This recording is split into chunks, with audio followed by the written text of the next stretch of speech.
WLNS is here for you with 6 News at 5:30.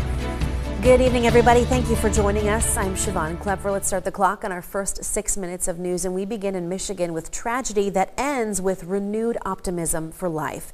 Derek Puff of Huron County was a college student in 2014 when he tried to take his own life using a gun, leaving his face severely damaged. That led to 58 reconstructive surgeries over a decade. But then he had a facial transplant surgery at Minnesota's Mayo Clinic in February. 80 people worked over the course of 50 hours to complete that surgery. The heart is a life-saving operation. The kidney, for the most part, is a life-saving operation. With facial transplantation, it's a life-giving operation. You can live without it, but you're missing out on life. Well, Puff says the surgery transformed his life, and now he's thinking about settling down and starting a family. But he's also passionate about mental health awareness and helping people who are struggling with suicidal thoughts. If you or someone you know is in a mental health crisis, you can call the Suicide and Crisis Lifeline at 988. It is available 24/7. It is free and confidential. Staying in Michigan, a man from the town of Norway in the UP is charged with sexually assaulting 2 minors and will now stand trial. 23-year-old Trenton McWilliams is accused of assaulting 1 child at a relative's home in 2018 and another in a vehicle in 2022. He had been in California but was extradited back to Michigan through a joint program between the state attorney general's office and the U.S. Marshals. That was in September, when he was also arraigned on 7 felony charges. Well, moving now to national news, 2 adults were stabbed inside a Philadelphia middle school today. Police say it happened just after noon. One of the victims is a 63-year-old woman who was stabbed in the side. She was taken to a hospital. The other victim is a 31-year-old woman. She was stabbed in the arm but refused medical treatment. Police say they have arrested someone and a weapon was recovered. And police in New York City say they have arrested someone in connection with a stabbing spree that left 3 people dead. A 51-year-old homeless man is now charged with 3 counts of first-degree murder. Police say he stabbed 2 men and 1 woman to death on Monday morning. They say the attacks on the 2 men were random and unprovoked, and current evidence is leading them to believe the same thing about the attack on the woman. Also in New York, prosecutors have rested their case against Daniel Penny. The Marine veteran is accused of choking Jordan Neely to death on a subway last year. Penny pleaded not guilty, and his lawyers argue he was trying to protect passengers from Neely by putting the man in a chokehold. But some witnesses dispute that Neely was a danger to anyone. The trial continued this afternoon. And across the country in California, check this out. 22 people were trapped on an amusement park ride at Knott's Berry Farm for at least 2 hours on Monday. Park officials say the Soul Spin ride stopped mid-cycle because of technical difficulties.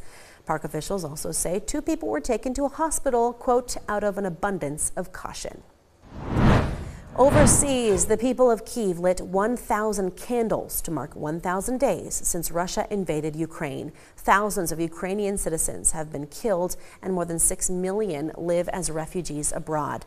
The population has fallen by a quarter since Russian President Vladimir Putin ordered the invasion that began Europe's biggest conflict since World War II. Kyiv, the capital city, is a frequent target of drone and missile attacks. In more global news, emergency officials in Juarez, Mexico rescued a female lion from a rooftop in a densely populated neighborhood. This was on Sunday. They had been called out by people concerned there was a lion wandering the streets, but when they arrived, it climbed onto a roof. Police say they do not know where the lion came from, but this isn't the first time officials have dealt with large cats in this region. In September, they found a liger, which is a cross between a lion and a tiger, in an abandoned home. Women's soccer fans are looking forward to Saturday's championship between the Orlando Pride and Washington Spirit, and a big announcement today gives people another reason to cheer. Billionaire philanthropist and Washington Spirit owner Michelle Kang is donating $30 million over 5 years to the National Women's Soccer League. That money will be used to help train up the next generation of professional women's soccer players and coaches in this increasingly popular sport. Donation, we're going to be able to increase the number of national team camps. We're going to be able to increase our scouting. So no matter where you live and play soccer, you will have the opportunity to be scouted. CBS Mornings will broadcast live Friday from CPKC Stadium in Kansas City ahead of Saturday evening's National Women's Soccer League Championship game. In Hawaii, a massive coral recovery project is now complete in the waters off the Big Island. The Hawaiian Department of Land and Natural Resources says over 3 days, divers removed nearly 11 years worth of coral that had been growing in a decommissioned offshore fish farm. Larger pieces of coral were relocated in the ocean, and smaller pieces were taken to a new coral nursery at the National Energy Laboratory of Hawaii. The coral nursery opened in May and is the first large land-based coral nursery on the island. Well, turning now to some holiday news. The group known as World Against Toys Causing Harm, or WATCH, just released the 52nd annual nominees for the 10 worst toys of 2024. The group wants to raise awareness of what it says are dangerous toys. They point to problems like choking hazards or potential eye injuries. To see the full list, head to the Scene on 6 section of our website, WLNS.com. And to wrap up our first 6 minutes of news, 7 new floats are joining the Macy's Thanksgiving Parade lineup this year.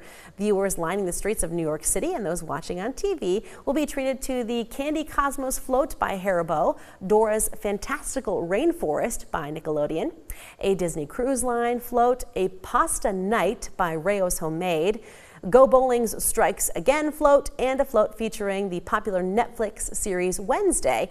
And one of the most anticipated, Kendall, is the Bronx Zoo's Wondrous World of Wildlife. Yeah, I'm looking forward to seeing all of them. I love it every year. It's great. That's like the favorite part of Thanksgiving outside of, the visiting food with family. Yeah, and football, but that's still a staple of the holiday that you have to watch the parade. And to see the same ones over and over, that's also fun. But the new ones, that'll be great to see too. Yeah, it'll always be exciting. We have some pretty exciting weather, at least if you're a fan of snow. We finally have the chance moving in over the next few days, Siobhan. Kendall's smiling, everybody. The meteorologist is smiling for the change in the weather. Your full forecast right after the break. And then later, it's already happening. Frost on windshields in the mornings, but scraping just enough to see isn't good enough.